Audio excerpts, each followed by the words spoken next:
অভিক্রচির সঙ্গে এই মুহূর্তে সরাসরি শুনবো বিধানসভার বাইরে শুভেন্দু অধিকারী কি বলছেন।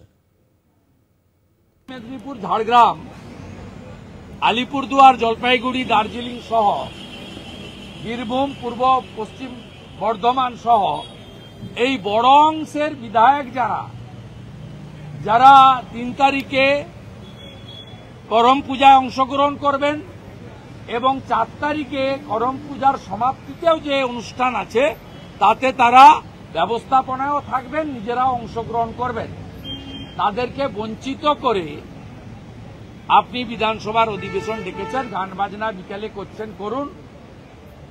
আমরা সংবাদ মাধ্যমের মাধ্যমে মাননীয় অধ্যক্ষ তাকে বলছি, উনার করার ক্ষমতা আছে কিনা সন্দেহ। উনি যদি 14 তলাকে আমাদের বার্তাটা, আমার বার্তা নয়, মূলবাসী আদিবাসীদের বার্তাটাকে যদি স্বীকার করে এই 4 তারিখেরটা বদল করে 8 তারিখে করেন সোমবার, তাহলে এই এলাকার বিধায়করা তাদের এলাকার উৎসব উদযাপনকারীদের সঙ্গে 2 এবং 3 সম্পূর্ণভাবে অংশগ্রহণ করতে পারবে, এই আবেদন রাখলাম। 3 এবং 4 আমি মাননীয় মনোজ ওরাওকে করম পূজার রীতিনীতি পদ্ধতি কেন 2 দিন 3, 4 তার জন্য একটু সংক্ষেপে বলার অনুরোধ করছি।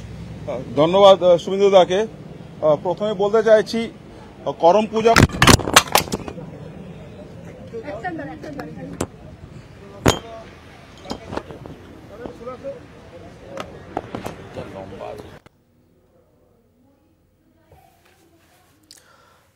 আপনারা শুনলেন সরাসরি বিধানসভার বাইরে শুভেন্দু অধিকারী তিনি কি বললেন।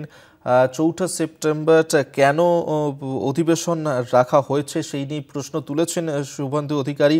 অন্য রাজ্যে বিরোধী দলনেতার সঙ্গে আলোচনা করে অধিবেশনের দিন ঠিক করা হয়, এখানে সেটা করা হয় না, এবং বিয়ের কমিটিতে কবে কি হবে নিয়ে আলোচনা হবে তা ঠিক করা হয়।